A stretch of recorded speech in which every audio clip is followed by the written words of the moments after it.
to the RunnerX podcast, where we talk about all things running. As many runners know, it's 90% mental. So join Coach Valerie and Coach Caroline as we go through the mental side of running. Welcome back to the RunnerX podcast. I'm your host, Coach Caroline, and today, Val, I want to talk about a question you got or a comment you got from, I think it was an Instagram follower, maybe it was a Facebook follower, that the guy was saying, I do basketball, I do soccer, I do all these sports. He's super athletic, but he's starting to run and he's trying to follow, what she's teaching, and he's getting, calf pain and shin splints, and he's like, I run all the time. I run on the basketball court. I run, I'm going back and forth on soccer. Why is that different for him? Can you explain that movement, how that's different? To go back and forth and well, stuff. yeah, just like why is he having problems now? Oh, right. All right, here's something that's fun. It's because one is if you're playing a game, like a sports game, soccer, football, any of these sports, it's not a constant. Right. You run at the end of the game, you ran quite a bit. But right. You might have been out there for an hour, sure, but you weren't running consistently for an hour straight. Right. You got to stop and turn around and use different, this is the challenge, guys, because movement patterns in short distance are going to be much easier to cover. Like if there's an error, like if I'm running 10 or 20 meters versus running a mile, 2 miles, 3 miles. And for a lot of people, say you play soccer is a perfect example. Yeah. And we get quite a few of these guys, and they're fast, right? Yeah. So they're fast. They sprint. They're only used to sprinting. Yeah. So they're running up and down the field, but they're going and they have cleats. Yeah. Right. And they're running on turf. So all of it, that really sets up for basically really good running technique. However, when they run, just like for distance and time, they haven't been trained that way because all of their training is in intervals. Right? So then when they go out, their body they don't know how to move for time.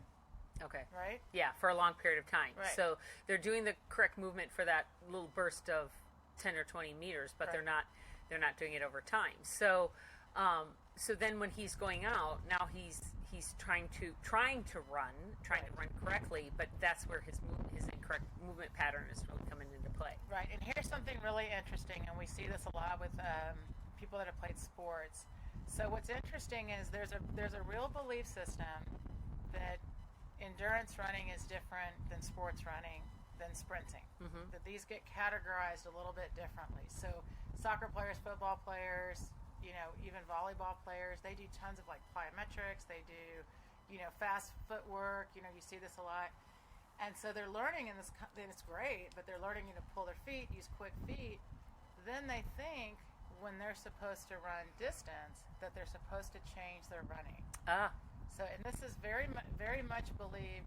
It's still out there. Yeah. And so then all of a sudden they're like, oh, now that I'm going to run my distance run, I'm going to change how I run. Interesting. So they shouldn't change how they run. No, absolutely not. And on the flip end, it goes the other way.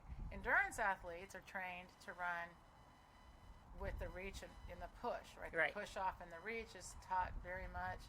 And because there's really not an accepted way of running, they're not introduced to things like running drills.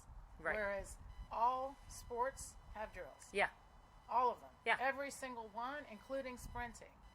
Endurance running, maybe they'll say to people, do some striders, they call them. Yeah. Nothing specific.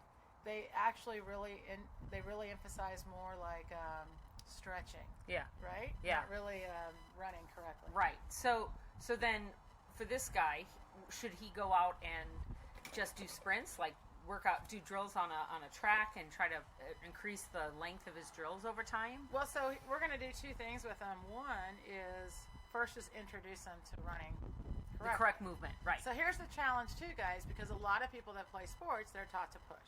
Yeah. So their running drills have been high knees, buckets. High knees and buckets.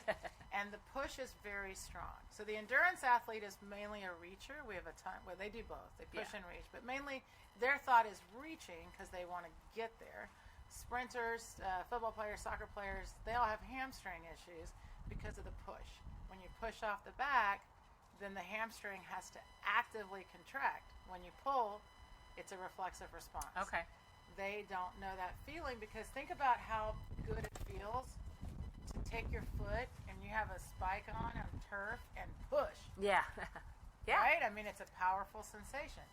So again, across the field, more than likely they're falling because they're following the direction of the ball. Right. Right? But we still see a lot of pushing. So we have to first take him and help him understand the difference of pushing and pulling. And you're right. We're going to start with short distances because he's not going to be able to turn that off immediately. Right? So it's going to be kind of like a very stilted running in the beginning. He's going to be like push, pulling, push, pulling, push, pulling. And it's a lot of effort. Right? So, and then we're going to, yes, exactly that. And then what happens once he starts to develop that sensation of pulling, and of course he already has the fall, but using it to a lesser degree, like not sprinting down a field, then yes, we start increasing his interval time and distance. Right. Okay. Well, join us next week. We're going to be talking about what is the best drill. So we'd recorded this, and then I lost the recording, so this will be a re-recording of a conversation we had about 2 weeks ago. It was a great conversation, and I'm really looking forward to it. And if you haven't already, please give us a 5-star review on Apple Podcasts. That's how we get up in the rankings, and the higher the rankings, the more people hear about us, and hopefully you won't feel so alone when you start talking to people about post-fall pull. Okay? Thanks, guys. Thank you for joining us on the RunRx podcast. If you'd like to know more, join us at www.runrx.fit. And if you have additional questions that you'd like answered on the podcast, email us at support@runrx.fit.